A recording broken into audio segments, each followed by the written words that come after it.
क्या आपने कभी ये सोचा है कि जब आप अपनी खेती के लिए कीटनाशक खरीदते हैं तो क्या वह वास्तव में वही है जो आपको बताया गया है?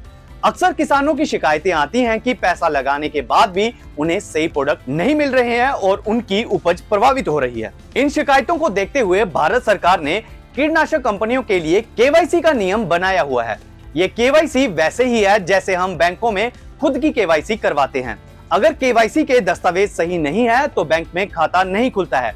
ठीक उसी तरह जिन कीटनाशक कंपनियों का केवाईसी दुरुस्त नहीं होगा उनका रजिस्ट्रेशन खत्म कर दिया जाएगा।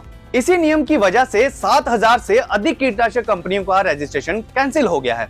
आइए अब जान लेते हैं क्यों बनाया गया है केवाईसी के नियम। दरअसल कीटनाशक कंपनियों को अपना बिजनेस करने के लिए central insecticide board and registration committee यानी CIBRC से रजिस्ट्रेशन करवाना होता है। सरकार ने अब इसमें केवाईसी का नियम भी जोड़ा हुआ है।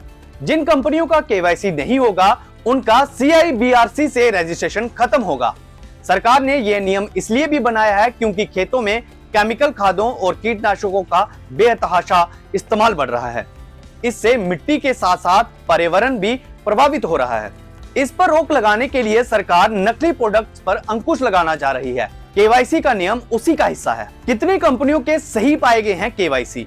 देश में तकरीबन 10,000 कीटनाशक कंपनियां हैं जिनके लिए सरकार ने केवाईसी का नियम बनाया है। इसमें से केवल 2584 कंपनियां ही ऐसी हैं जिनका केवाईसी सही पाया गया है। जिन कंपनियों का केवाईसी पूरा है और जो कंपनियां इस नियम के दायरे में हैं, उनके लिए सरकार कुछ दिशा निर्देश जारी कर सकती है। इसमें कंपनियां ये सुनिश्चित करेंगी कि कीटनाशकों में गैर जरूरी केमिकल का इस्तेमाल कम हो ताकि पर्यावरण और मिट्टी की सेहत को बचाया जा सके। राज्य सरकारों को ये निर्देश दिया गया है कि जिन कंपनियों का रजिस्ट्रेशन कैंसिल हुआ है उनके प्रोडक्ट्स की बिक्री नहीं होनी चाहिए और इन पर निगरानी भी रखनी होगी। जब कंपनियां अपना केवाईसी पूरा कर लेंगी तो उनका रजिस्ट्रेशन फिर से बहाल कर दिया जाएगा।